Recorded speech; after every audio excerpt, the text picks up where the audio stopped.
What's going on, Junkie Nation? Gorgeous George and Goes are back with another MMA superstar. This time we get to talk to Marcus Bukcheka, who is going to be fighting Kirill Grishenko, and the fight card is called One on Prime Video 1, Marias versus Johnson 2. This Friday, 10 p.m. Eastern, 7 p.m. Pacific for the main card, 8 p.m. Eastern, 5 p.m. Pacific for what they call it the lead-in. We call it the prelims. How you doing, Marcus? Good to have you back on the show. Good to be back. I'm doing great. So a couple days to go. Let's do it. Yeah, it's always a pleasure to talk to Brazilian Brock Lesnar. Did you know that's one of your nicknames on the street? No way. What's the Brazilian what? Brazilian Brock Lesnar. Oh, really? I never heard about that. Yeah, well, I mean, you're 6'4", 250, right? That's a big boy right there. Yeah, and like to take down, right? So I like that. Funny one, but I like it. You must crush it at the churrascarias, right? Or do you take it easy when you go to the Brazilian barbecues? No, when I go to this place, it's Brazilian barbecue, like all you can eat, or sushi, all you can eat. I like to make it count. Let's say like that. That's funny. All right. You know, I was taking a look, and we got this big title fight coming up with Arjun Buller. He is the incumbent champion, the undisputed champion, I should say. And then he's fighting Antonelli. So they're going to be unifying, the interim and the undisputed title. Their records are in the 11-1, 11-0 range. I'm kind of doing my math. That's only a couple of years away. Do you look at it the same way as, even though you're just starting out, you're 3-0, you have a fight coming up this Friday that you're only a couple of years away, like you already have your targets on the top guys? Yeah, no, for sure. Everything I do in my life, I want to do like put my 100%. So MMA is not different. So I train for that. Of course, I want to get to the top. I want to be the champion one day. But being honest, I don't want to wait that long. Years sounds like a lot of time. So I'm putting a lot of work to reach there before of like those years that you're saying. Aside from Brazilian Jiu-Jitsu, which you are a master in, what do you spend your most time on? Wrestling, boxing, kickboxing, or any other martial arts? I try to do. I mean, not try. I do it every day. I look for to do like grappling. So like even like wrestling, jiu-jitsu itself. So, but every day I like to do like some grappling in the gym. So when I'm not doing like a wrestling class, a jiu-jitsu class, I'm doing like sparring. So it's like a lot of grappling as well. So let's say grappling and wrestling is the one that I spend most of the time. What are your favorite striking techniques?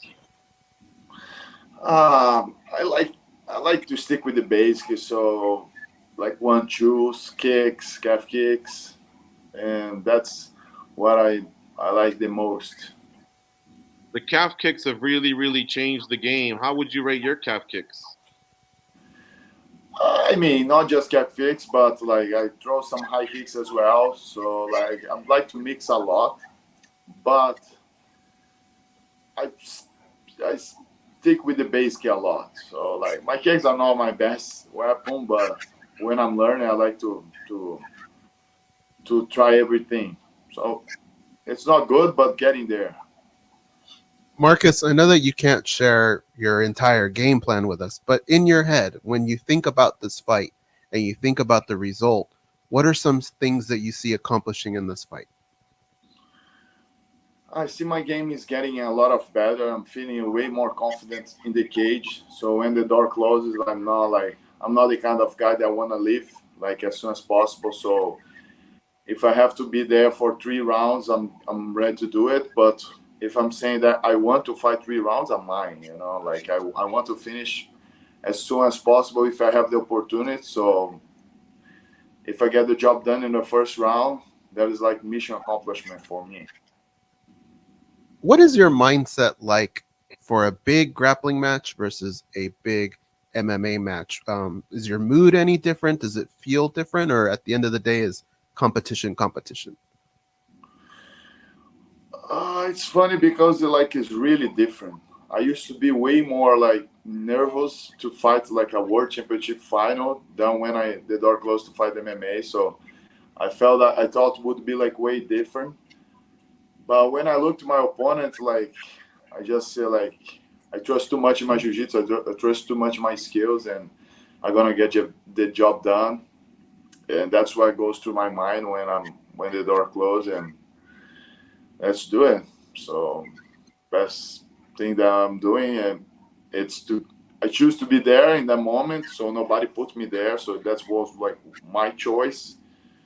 So I just enjoy. I try to enjoy the moment as much as I can. I don't feel like pressure. I don't feel the oh I have my titles or anything that disturb me. So I just want to go there, have a good time because that's pretty much what I'm looking for in my life. You know what I mean? So I don't think any pressure of my name or my titles be on my back.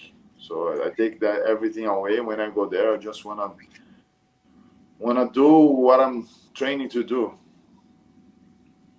You have many legends to train with at your gym.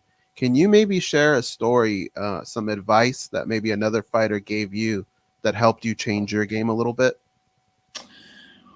Oh yeah, like first from my coaches, right? Catel Cubes, Léo Vieira, uh, Ivan Oliveira, Steve Moco, Conan Silveira, Diego Lacerda, all these guys like are being my coaches and I'm helping so much and they gave me like they've been in the game for so long so they know what they're doing. So a lot of tips that they give me, it's some like priceless. That's stuff that I just would get staying every day in the gym. So they I remember every everyone they tell me the same thing. I can't just like depends of my jiu-jitsu because that's MMA. That's not grappling tournament anymore. So even if I don't want to like strike, I better learn and like I better like be a complete fighter because if I have to do it, I'll be there. I don't want to be the guy that if like I shot 3 times, the guy's scoring my head, then I'm frustrated and my fight is gone. So I'm not gonna be that guy. So at least I'm not trying to be that guy because if I don't take my opponent down, cool. So let's strike. Let's do it. Like let's fight on the feet. So they try always put that in my head. And of course, I have like a lot of training partners that have like a lot of experience. They fight like in the other organizations, the biggest ones too, like the the bigger ones. Um, the biggest organizations of the world too. So it's always good to have all these guys giving me tips and giving me like advices about the fight game. So it's been great. Can't complain. Like I I'm feeling at home at ATT. So with these guys, so just ready to go. The job is done now. I want to show everything that I learned with them. Years ago, the in MMA, when we would watch grappling, if a great grappler or any grappler, I guess, got a top position, we were always looking for them to advance their position so that they either got a mount, took the back, put the hooks in. But I've noticed that a lot of times coaches are now advising fighters if you have someone against the cage, either inside control or even preferably half guard, it may even be safer to just nick the round and win the round 10-9 and maybe not sacrifice, a sweep or reverse or a scramble or anything like that. Would you advise the same thing, or do you feel like it's just maybe because they don't have enough confidence in their athletes to stay in those positions? Where sometimes you might get high on somebody, or they may escape in some way. Have you seen sport changing in that regard, where maybe a more dominant position is a less desired position? I think you said it all. I think some coaches don't have the confidence of the on the athletes, and the athletes themselves they don't have to. So if I get a good position, that I have advantage over my opponent. I will try to do everything to making him quit, making him stop, making him tap. Either like punching him, like striking, or making him tap with like a submission. So that's what I do. But I agree with you. A lot of people are afraid to lose the position, so say they rather just hold. But I think because I think that's for a lack of confidence for sure, and maybe they skipping the jiu-jitsu classes. So that's not my case. When I see a good opportunity, I go 100%. So I don't care if I'm gonna lose or not. Of course, I do everything not to lose, but that's when I see a good opportunity, I just do it. That's why I got 3 first round finished because I didn't like hesitate like, oh no, I just hold. I just need to hold or anything. When I see the opportunity, I just go forward. I think everyone should do the same. And I think that's what I did my whole life in jiu-jitsu. That's why like my style of fighting was so exciting on the mats, on the jiu-jitsu competition. So I try to bring the same mindset, the same way that I think it back in the day to the MMA. That's what I'm doing. In MMA, we constantly have arguments about pound for pound, GOAT, Mount Rushmore. I'm sure you've heard the same, not just for our sport, but probably in Brazilian Jiu Jitsu. And a guy that's accomplished so much like yourself, you've won so many medals in different prestigious tournaments. Can you tell us what would be your Mount Rushmore of submission grappling? So how many people? How many people? 4. 4. I think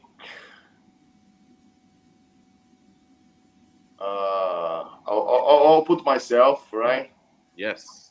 So Roger Gracie, Leandro Lo, and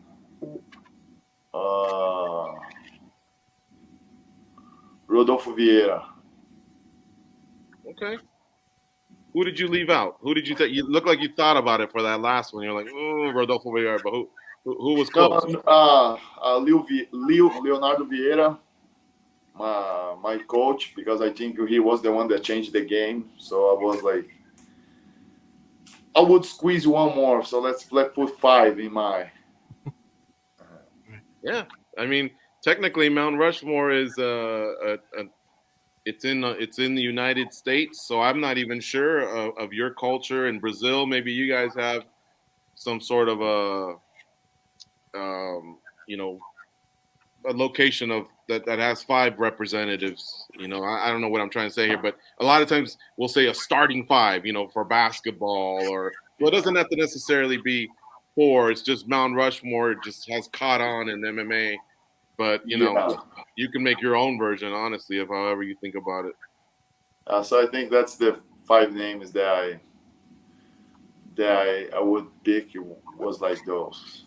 Okay, one more, and then we're done. Sorry, this is just no interesting. worries. How about Mount Rushmore of MMA fighters that use submission grappling like you would like to see it? Okay, here we go. So Demian Maia. That's a good start. Charles Oliveira. Oof. Cara de Sapato, Antônio. And impossible to leave this one out, Minotauro, Rodrigo Nogueira. Mm-hmm. So I think that would be my 4 favorite. Those are good ones. Yeah, and you kind of picked a little bit of a different era as well. I was hoping you'd say Charles Oliveira, man. He really makes it fun and exciting.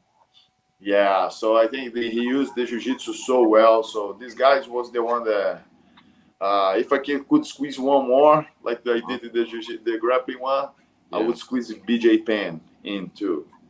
Wow. Yeah, I'm glad you did. I was gonna say no Americans, huh? Okay, but you got one in there, BJ Penn. Look, the fight shorts, BJ Penn, right there. What you're wearing? That's the one I'm wearing, so we couldn't leave BJ out of this one. I love that move when he would trap the arm, when he was attacking the neck. He was very innovative. I'm sure others have done that as well, but that was one of the things I remember seeing he was really, really good at. Yeah, he was like a pioneer for sure. He and Minotauro, so impossible to leave those guys out of my picks. The other day I was watching the UFC and they did something that I couldn't even tell what was happening, but Joe Rogan called it a buggy choke. And they said it's really, really popular right now in submission grappling. Did you catch the event and do you know what he's talking about? Yeah, but man, I don't know if I'm not like really technical to do it or like not flexible, but that's that I can even try. I train with them, do some guys that try to do that all the time, and I see the kids of the new generation killing it. Yeah. But that's not for me. I like to watch, but I never would do it. Uh-huh. And I kind of refuse to tap on that too because if you can slam the opponent, I would do it. You know what I mean? So, but it's been working a lot. I got caught sometimes like people trying to do, but still like because I know the technique, so it's easy, not easy, but easier to try to defend. But people who don't really know what's going on, they're gonna get caught 100%. Yeah. They say like the strike that knock you out is the one that you don't see. For jiu-jitsu, is the same thing. The submission or the technique that you get caught, that's the one that you don't know that's coming. So if the opponent got a good setup and don't see coming, you're gonna get tapped for sure. So I think it's a similar saying for jiu-jitsu, for grappling. Right. Well, this is great stuff as always. Thank you so much for letting us pick your brain there. Aside from, looking forward to your fight that's coming up here on Friday, we'll definitely be tuning in. It's very exciting, a new platform in Amazon Prime, and it's at a new time that'll be very digestible for the North American audience. You have to wake up early to compete, but it's a little bit more comforting for us. But anyway, thank you for the time today, Marcus. Yeah, so this time I think you guys can watch it having a beer and not having breakfast like the other one, right? So I think it's gonna be more fun for you guys and everyone in America. So I'm happy for that. So I don't mind waking up early for that. So it's for a good reason. Yeah, you need to have a good breakfast and then go fight, and then it's the opposite for us. But It should be a lot of fun, and we thank you as always for the time. Sounds good.